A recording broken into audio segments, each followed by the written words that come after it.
Hey y'all, how are all my beautiful friends doing? I hope y'all all are having a great day and welcome back to Crime Time with Mal. If you are new and you've never seen me before, hi, and thank you so much for clicking on today's video. My name is Mal or Mallori, and over here we talk about missing and unsolved cases. If that is something that you would like to listen to, I would love to have you subscribe to this amazing community. And if you're a returning viewer or subscriber, I love y'all and thank you so very much. So, in my last video, I talked about Lindsay Clancy, and I knew this was going to be a touchy subject, especially my unpopular opinion that I knew I was going to get some comments about. And yeah, I got some comments about that, but I'm going to address that later on in today's video. Not really so much the comments, but why I came to feel the way that I feel, which I kind of explained that in my video. If you watched it, if you didn't, I'll leave it up here if you are interested in checking it out. But I thought I explained that in my last video, why I came to and everybody's entitled to their own opinion. That was just my opinion. But there is new information that came out. The mom of three accused of strangling her children in Massachusetts appeared on Zoom from her hospital bed for her arraignment in court on Tuesday. So we're gonna go over the timeline and Lindsay's condition and my current thoughts and a little bit more in detail of why I came to the decision that I came to in my last video, if y'all care.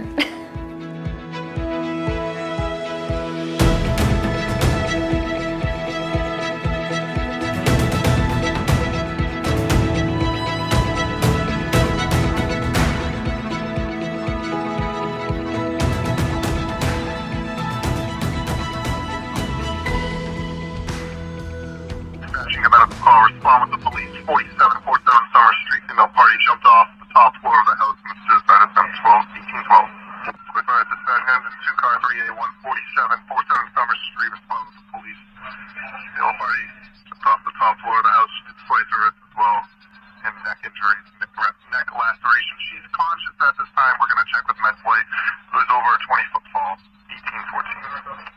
1814. It's unknown where the knife is, or whatever she used to slit her. She's in the, looks like they're pinging around the back. We'll get that info now. I'm going to get all 3 mutual aids at this time. I'm getting you 3 mutual aid ambulance cabs. I struck the box. We got 3 on the way. Okay, I got 1 here. I got 4 patients total. 7 Summer Street. 30 ambulance in for a suicidal situation. So we're going to start out with everything that we know of that happened on Tuesday. Now, obviously, when a case first hits headlines, we don't know all the details. All we know is what family has put out in law enforcement news, that sort of thing. That's all we can go by, and that's what I went by in my first video.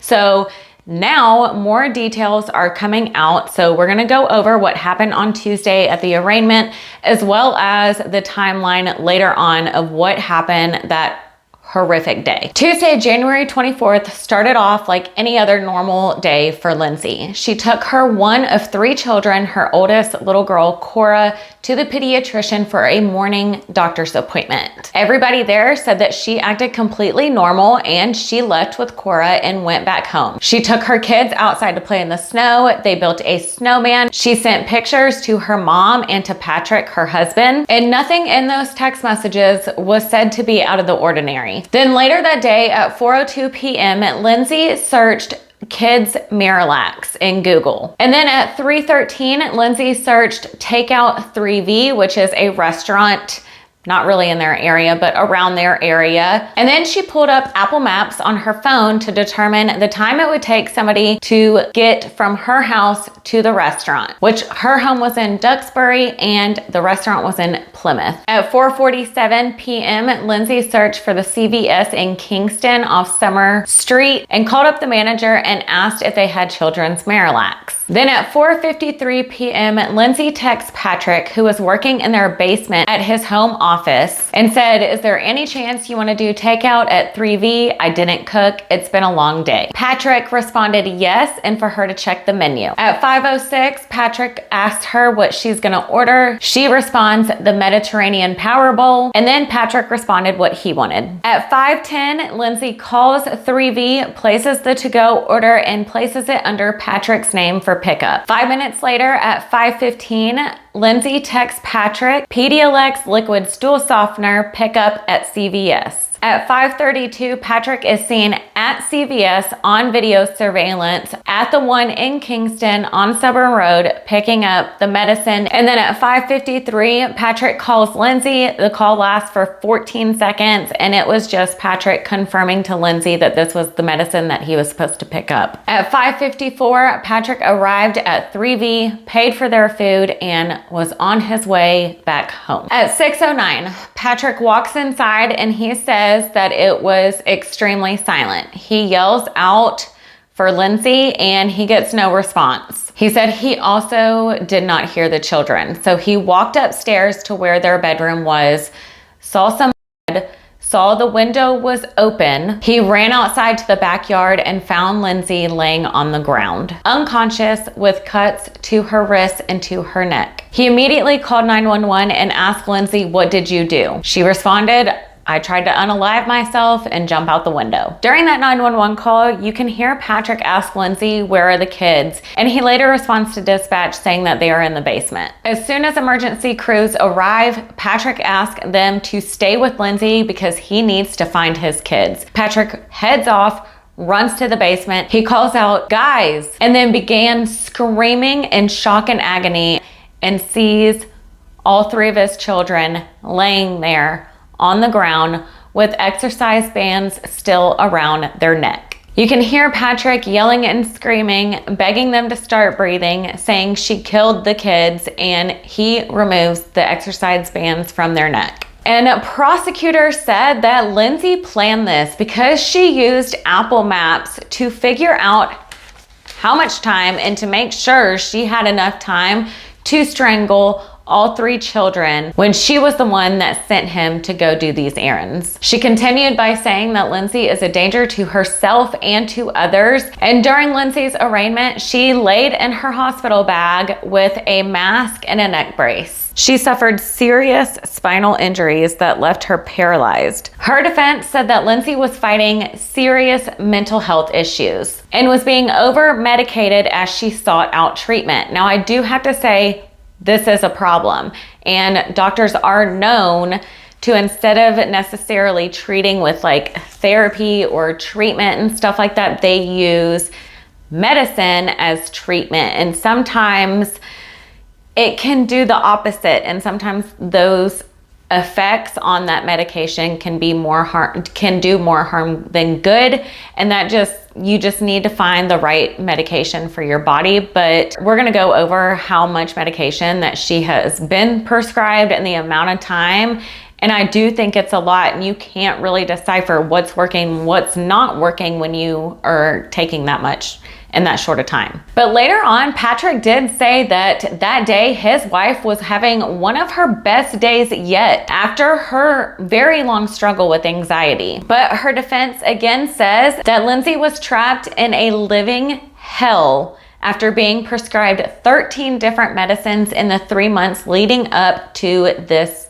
horrific event. And if you watched my last video, I did say that this state of mind, the postpartum depression, postpartum psychosis, I can't speak too much on that, but the postpartum depression anxiety, I can, and that is a living hell. Those were my exact words in my last video. He also said that the mixture of medicine gave her homicidal and thoughts and turned her into a zombie, and I can also testify to that. Yes, you do sometimes. That is a side effect. You will become a zombie. Now the thing is, Lindsay did check herself into a psychiatric facility for having unaliving thoughts, but state countered saying that she was not diagnosed with postpartum depression, and obviously she was.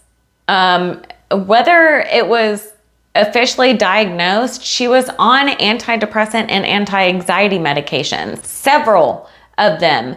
So she's had 3 kids. I'm not, again, condoning, because some people, and I know they probably don't watch my videos all the time, but some people did think that I was condoning this just because I said that I could sympathize with her.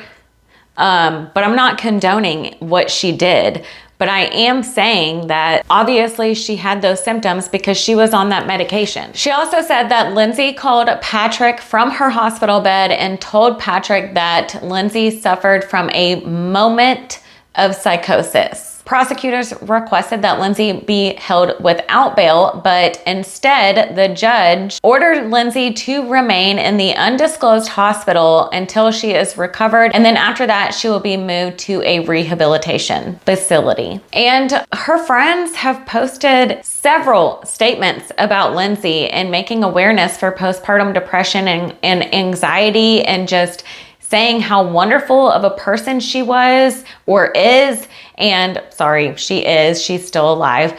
And how her husband was saying the exact same things. And those are the people that know her the best. Now I'm gonna read off these medications and what they're actually treated for, just I guess for shits and giggles. I want y'all to actually see what she has actually been on. Let me just say I am not a doctor, so disclaimer, I might pronounce some of these medications wrong. Buspar and Adaraz, a long-term anxiety medication. She was on Remeron, which is a long-term antidepressant, Klonopin, Valium, and Ativan, which are highly addictive benzos. Ambien, which is a strong-ass sleeping pill that may cause hallucinations. Zoloft, Elavil, Prozac, and Trazodone, long-term antidepressants linked to emotional blunting, which I will get to emotional blunting in a minute if you don't know what that is. And Seroquel, which is an antipsychotic to sedate patients. And Lamictal,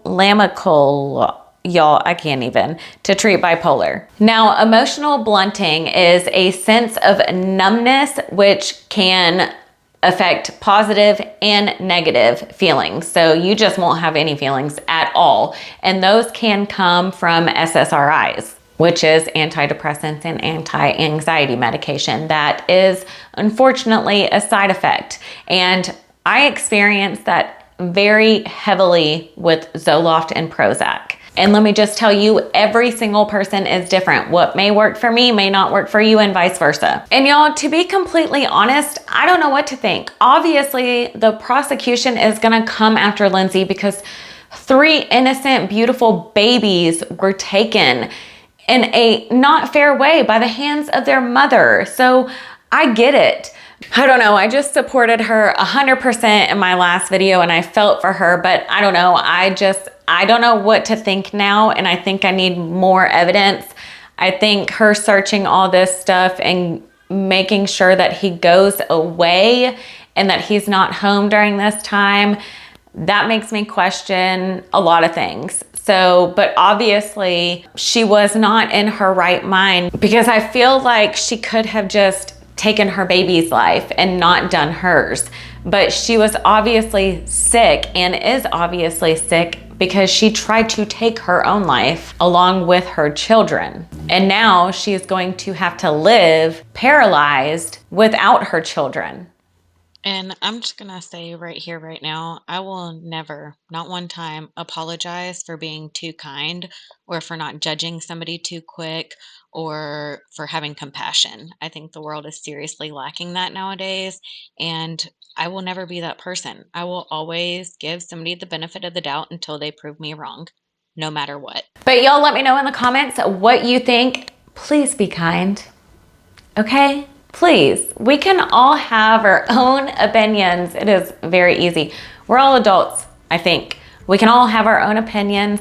I would love to discuss with y'all what y'all think and just have an adult conversation. If you are rude, I will delete your comment. I don't know, I just feel like in today's world, we are lacking a lot of empathy and compassion for other people. And just because we've never experienced what they've experienced or walked in a mile in their shoes, we can't put ourselves in their shoes. And I think that's very unfortunate, to be honest with you. I think it's very sad. And I wish more people could have a little more empathy and compassion. Well, that's it. I'm done. And I love y'all so very much. Thank you for watching. I appreciate you taking your time to watch my video. If you like it, please don't forget to give it a thumbs up and subscribe if you haven't already subscribed, and hit that bell notification so you don't miss whenever I upload a video. I hope you'll have a great weekend. Stay safe, stay aware of your surroundings, and I will see you in my next video. Bye y'all.